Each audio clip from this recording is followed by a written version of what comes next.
I knew we were headed for another round of tough terror talk in the presidential campaign from the moment that bomb went off in Manhattan's Chelsea neighborhood. You probably knew it too, especially when the story got bigger as there were bombs in New Jersey. There was that knifing attack in Minnesota. And fortunately, in all of these incidents, nobody got hurt. But if the idea was to spread fear and uncertainty, that obviously happened. And even before law enforcement authorities in New York, who did a great job, captured the suspect in New Jersey, Donald Trump and Hillary Clinton were out there talking about terrorism, which, of course, whenever there's one of these attacks, we saw it after Orlando, we saw it after San Bernardino, suddenly that rises to the top of the news and to the top of the campaign agenda.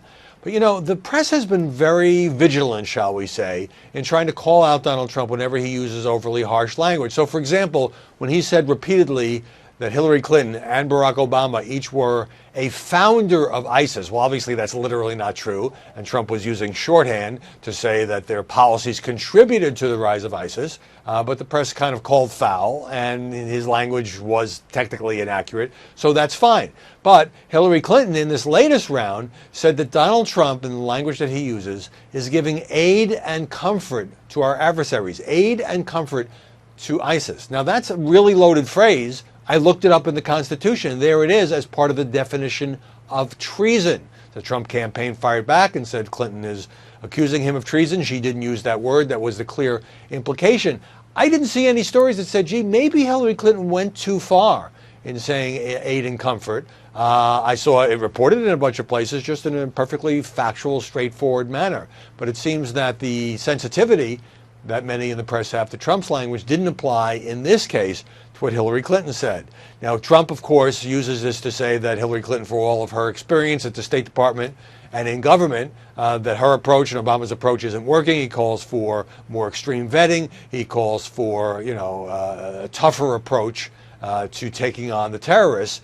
And this actually became the subject of an inaccurate banner, one of those on-screen banners you see at the bottom of the screen for CNN, because Trump had talked to Bill O'Reilly on Fox, and Trump had talked about his version of extreme vetting and profiling. He said the Israelis profile, we should profile. The CNN banner said Trump comes out for, quote, racial profiling. Well, Trump never used the word racial in that interview. Now, there's a perfectly legitimate debate to be had about whether he really means racial profiling, whether mostly Muslims would be on the receiving end of such profiling efforts. O'Reilly said, well, what do you mean profile people who look suspicious? How do you determine that? And certainly in the past, Trump has talked about a temporary ban on all Muslim immigrants. He says now he's not talking about Muslims. That's exactly what he said to O'Reilly. Instead, it showed up in that banner. So basically, the bottom line here is the conventional media wisdom is that when terror occurs, when there are attacks, when we're all talking about it, that this helps the challenger, in this case Trump, and certainly that was true in the primaries. I'm not so sure about it in a general election where he's going up against a former Secretary of State who has more experience in these matters, but I do know this.